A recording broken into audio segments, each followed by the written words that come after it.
राजपूताना इतिहास और विरासत में आज हम आपको कहानी सुनाने जा रहे हैं सिटी पैलेस उदयपुर की।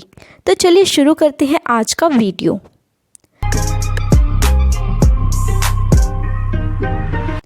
राजस्थान में अपनी तरह का सबसे बड़ा माना जाता है सिटी पैलेस उदयपुर की। महाराणा उदय मिर्जा सिंह ने सिसोदिया राजपूत कबीले की राजधानी के रूप में 1559 में इस महल का निर्माण किया। यह पिछोला झील के किनारे पर स्थित है। सिटी पैलेस के परिसर में 11 महल शामिल हैं। संरचना मुगल और राजस्थानी शैली की वास्तुकला का एक आदर्श नमूना प्रस्तुत करती है। यह एक पहाड़ी की चोटी पर बनाया गया है और पूरे शहर का एक हवाई दृश्य प्रदान करता है। महल में कई गुंबद, आंगन, गलियारे, कमरे, मंडप, टावरों और हैंगिंग गार्डन हैं जो इसकी सुंदरता बढ़ाते हैं। इस महल में कई द्वार हैं। बड़ा पोल या ग्रेट गेट महल का मुख्य प्रवेश द्वार है। यहाँ एक भी त्रिधनुषाकार द्वार है। इसे त्रिपोलिया कहा जाता है।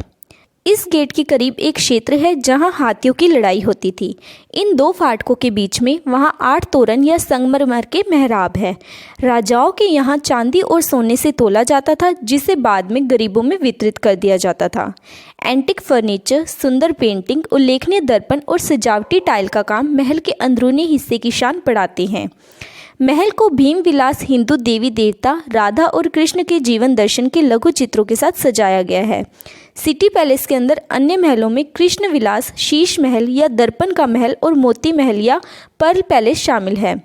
जगदीश मंदिर के सबसे बड़े मंदिर के रूप में जाना जाता है। सिटी पैलेस परिसर का एक हिस्सा है। सिटी पैलेस की स्थापना 16वीं शताब्दी में आरंभ हुई। इसे स्थापित करने का विचार एक संत ने उदय सिंह द्वितीय को दिया था। इस प्रकार यह परिसर 400 वर्ष में बने भवनों का समूह है। यह एक भव्य परिसर है। इसे बनाने में 22 राजाओं का योगदान था। इस परिसर में प्रवेश के लिए टिकट लगता है। बादी पोल से टिकट लेकर आप इस परिसर में प्रवेश कर सकते हैं। परिसर में प्रवेश करते ही आपको भव्य त्रिपोलिया गेट दिखाई देगा। इसमें 7 अर्क हैं। ये आर्क उन 7 स्मरणोत्सव का प्रतीक है जब राजा को सोने और चांदी से तोला गया था तथा उनके वजन के बराबर सोना चांदी को गरीबों में बांट दिया गया था। इसके सामने की दीवार अगद कहलाती है। यहाँ पर हाथियों की लड़ाई का खेल होता था। इस परिसर में एक जगदीश मंदिर भी है। इसी परिसर का एक भाग सिटी पैलेस संग्रहालय है। इसे अब सरकारी संग्रहालय घोषित कर दिया गया है। वर्तमान में शंभुक निवास राज परिवार का निवास स्थान है। इससे आगे दक्षिण दिशा में फतेह प्रकाश भवन तथा शिव निवास भवन है। बोलचाल के रूप में नामित पोल्स उदयपुर शहर के पूर्व में स्थित हैं। ऐसे कई प्रवेश द्वार महल परिसर तक पहुंच प्रदान करते हैं। शहर से मुख्य प्रवेश बड़ा पोल के माध्यम से होता है, जो पहले आंगन की ओर जाता है। बड़ा पोल त्रिपोलिया पोल की ओर जाता है, जो 1725 में बनाया गया। एक 13 धनुषाकार द्वार है जो उत्तरी प्रवेश प्रदान करता है। इस द्वार और महल के बीच की सड़कों पर कारीगरों, पुस्तक बाइंडर्स, लघु चित्रकारों और कपड़ा विक्रेताओं की दुकानों और क्यूसक के साथ खड़ा है। इन 2 द्वारों के बीच 8 संगमरमर के मेहराब या तुनास खड़े किए गए हैं। ऐसा कहा जाता है कि महाराणाओं को यहाँ सोने और चांदी के साथ तोला जाता था, जिसे स्थानीय लोगों के बीच वितरित किया जाता था। त्रिपोलिया द्वार के बाद तोरण पोल और मुखौटे के सामने एक मकान मानक चौक, जहाँ युद्ध के शुरू होने से पहले अपने कौशल का परीक्षण करने के लिए हाथी झगड़े का आयोजन किया गया था। इसमें फव्वारे, टावरों और छतों के साथ अद्भुत लटकाई वाले उद्यान हैं। सिटी महल के अंदर भीमविलास में लघु चित्रों के संग्रह की एक गैलरी है जो राधा कृष्ण की वास्तविक जीवन कथाओं को दर्शाती है, जिसमें चीनी चित्रशाला, चीनी और डच सजावटी स्टाइल को दर्शाती है। सिटी महल के अंदर दिलखुशा महल या पैलेस ऑफ जॉय 1620 में बनाया गया था। इसमें दरबार हॉल का निर्माण 1909 में फतेह प्रकाश महल के भीतर बनाया गया था, जैसे सरकारी भोज और बैठकों जैसे सरकारी कार्यों के लिए स्थल। हॉल की गैलरी दरबार की कार्यवाही को देखने के लिए रॉयल महिलाओं द्वारा इस्तेमाल की गई थी। इस हॉल में बड़े झूमर के साथ एक विस्तीर्ण इंटीरियर है। यहाँ महाराणा के हथियार और उनके कुछ चित्र चित्रित किए गए हैं। इस हॉल का आधार पत्थर 1909 में भारत के वायरास लॉर्ड मिंटो ने महाराणा फतेह सिंह के शासनकाल के दौरान रख दिया था और तब उसे मिंटो हॉल कहा जाता था।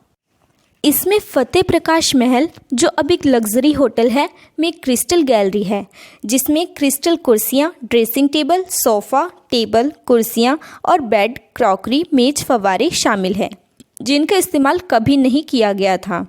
यहाँ एक गहना स्टड कारपेट भी है।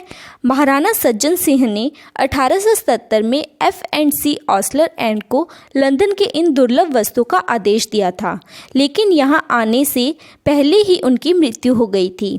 ऐसा कहा जाता है कि 110 वर्षों के लिए इन क्रिस्टल युक्त पैकेज बंद नहीं किए गए हैं। इसमें कृष्ण विलास नामक एक अन्य कक्ष भी है जिसमें लघु चित्रों का एक समृद्ध संग्रह है जो महाराज के शाही जुलूस, त्योहारों और खेलों को चित्रित करते हैं। इसी परिसर में लक्ष्मी विलास चौक एक मूर्ति चित्रों का एक विशिष्ट संग्रह के साथ एक आर्ट गैलरी है। इसमें मनक चौक से संपर्क करने वाले मनक महल मेवाड़ शासकों के लिए औपचारिक श्रोता हैं। इसमें दर्पण ग्लास में पूरी तरह से लगाए हुए अलकोवे हैं। सन फेस एम्बलम्स चमचमाती पीतल में सिसोदिया वंश के धार्मिक प्रतीक चिन्ह सिटी पैलेस के कई स्थानों पर एक आवर्ती प्रदर्शन है जो मनक चौक के मुखिया पर दिखाया गया है। निचले स्तर पर एक स्वागत केंद्र सूर्य चौपड़ की दीवार पर भी इस तरह का सबसे बड़ा चिन्ह देखा जा सकता है। मेवाड़ राजवंश के सूर्य या सूर्य का प्रतीक एक भिल, सूर्य, चित्तौड़ किला और एक राजपूत को भगवत गीता से उद्धृत करते हुए संस्कृत में एक शिलालेख के साथ चित्रित करता है, जिसका अर्थ है भगवान अपनी कर्तव्य करते हैं, उनको मदद करता है। यह महाराणा के लिए प्रथागत था कि हर सुबह नाश्ता लेने से पहले पूरब की ओर से सूरज की पूजा करने के लिए। इसमें मोर चौक या पीकॉक वर्ग महल के भीतर के अभिन्न अंग हैं। महाराणा सज्जन के दौरान बनाए गए थे महल के 200 साल बाद सिंह के शासनकाल की स्थापना हुई थी। मोर कांच के 5000 टुकड़ों के साथ तैयार किया गया है जो हरे, सोने और नीले रंगों में चमक रहा है। चौक के सामने के अपार्टमेंट हिंदू भगवान कृष्ण की किंवदंतियों के दृश्यों के साथ चित्रित किए जाते हैं।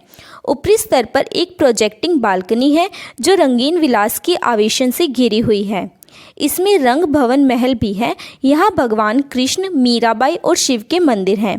इसमें स्थित शीश महल या पैलेस ऑफ मिरर्स और ग्लास 1716 में महाराणा प्रताप ने अपनी पत्नी महारानी अजबदे के लिए बनाया था। महल में उदयपुर शहर से पहुंचा जा सकता है जो देश के बाकी हिस्सों के साथ सड़क, रेल और वायु संपर्क से अच्छी तरह से जुड़ा हुआ है। रोचक जानकारियाँ प्राप्त करने के लिए हमारे YouTube चैनल को सब्सक्राइब करें और घंटी के निशान को दबाएं ताकि आगामी अपडेट्स की जानकारी आपको मिलती रहे। इसके साथ ही हमारे Facebook पेज को भी लाइक करना ना भूलें।